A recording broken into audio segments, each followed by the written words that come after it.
Hi, I'm Nicole, and this is Haunted Threads After Dark, where I read you creepy, paranormal stories. If that's your thing, then go ahead and turn the volume up, turn the lights down, but whatever you do, don't look behind you. Today I'm going to be reading you an original by me. So let's get to it. I hope that you like it. I rented a house in Camarillo for 2 years. I left in the middle of my lease and lost my deposit. And this is why.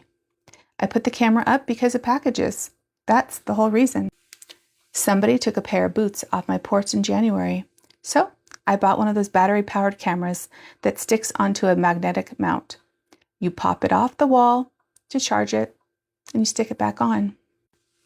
It took 9 minutes to install. The house sat up off a dirt driveway.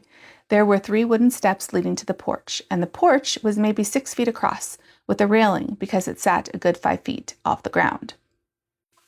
If you're standing at the door, my pepper plants were on the left in pots.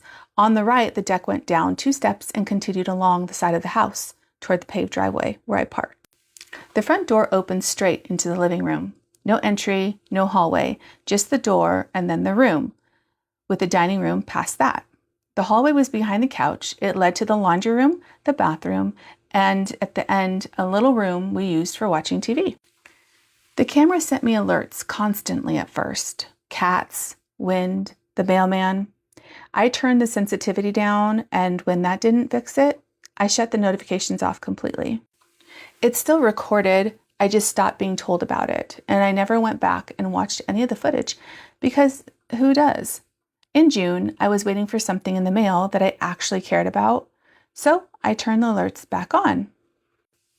The first 2:59 a.m. alert I ever saw came 4 days later. My phone buzzing on the nightstand was what woke me up. I opened the notification, half asleep.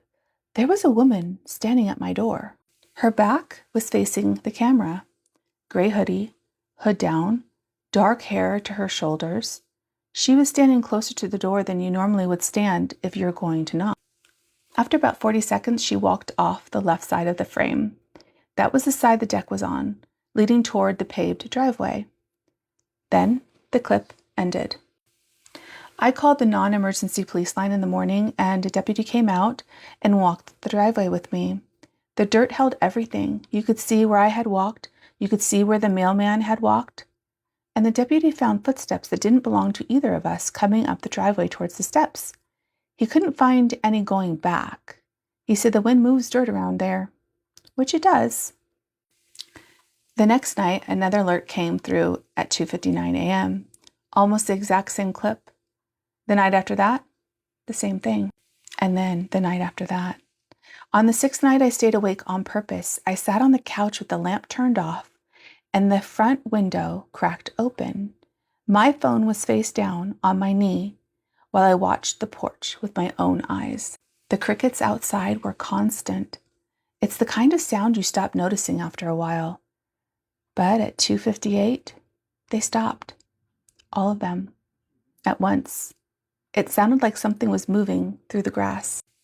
Then the house became so quiet I could hear the refrigerator running. At 2:59, my phone buzzed. There was nobody outside. I was looking directly at the porch. I turned my phone over. She was standing there on the porch that I was staring at. I don't know how to describe that. 2 versions of the same 6 feet of your house, and only one of them has a person standing in it? I dropped my phone. Then I made myself pick it back up and go through the footage, frame by frame.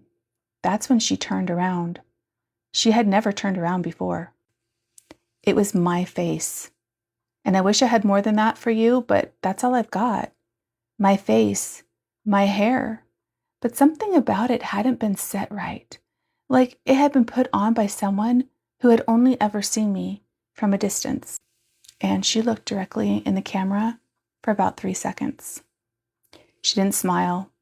Her face didn't move at all. Then she went down the 2 steps toward the paved driveway. And then the clip ended. I went back through the entire camera history that night, every clip since the day I installed it. She was in 140 of them. It was the same every time. The cricket stopped chirping at 2:58. The camera caught her at 2:59. She stood there for about 40 seconds and then walked off toward the driveway. The oldest clip was recorded the night after I installed the camera. The next night, I checked the front door twice. I checked the French doors off the kitchen. Then, I sat in the middle of the living room with a bat across my lap, with every light turned off. I faced the front door. There was only one way onto that porch. 3 wooden steps, and those steps talked. You couldn't walk up them quietly, even if you tried. That was the whole plan. Sit there and hear her coming. I didn't check the back gate. It had never really latched properly, and I had stopped thinking about it around 4 months after I moved in. 2:55, 2:56, 2:57. At 2:58, the cricket stopped chirping. I counted. I got to about 50. Nothing walked up those steps. There was nothing on the porch. Nothing. At 2:59, my phone buzzed. The picture was already moving, tipping and swinging like somebody had lifted the camera off its magnetic mount. Through the front door, 10 feet away from where I was sitting, I heard the click of the camera being pulled off the wall. Then the screen went black. I don't know for how long. It felt like nothing. And then behind me, the floor creaked. I didn't turn around. I still can't tell you why. When the camera turned back on, it wasn't showing the porch. It was showing my living room, my chair, my front door, the one I had been watching all night. I was seeing everything from the hallway, including the back of my own head. Then a hand came into the frame, and it was reaching out for me. Well, there you go. That's why she had to break her lease early. I don't blame her. I'm not staying there a second longer, I could tell you that. I'd probably be out that door in 2 seconds flat. What do you guys think of this story? Did you guys like it? I hope you did. It's something I really had fun doing. So anyway, if you guys have a story that you would like me to share, then go ahead and go to hauntedthreadsafterdark.com. There's a submission form on there that you can fill out. It takes 2 seconds, and I would love to hear your story, and I'd love to share your story on this channel.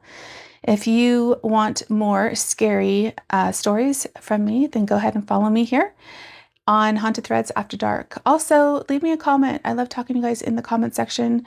And if you could please give me a like, that helps me a lot. I really appreciate it. And until tomorrow, when I give you more nightmares, I will see you then. Sleep tight if you can. Bye.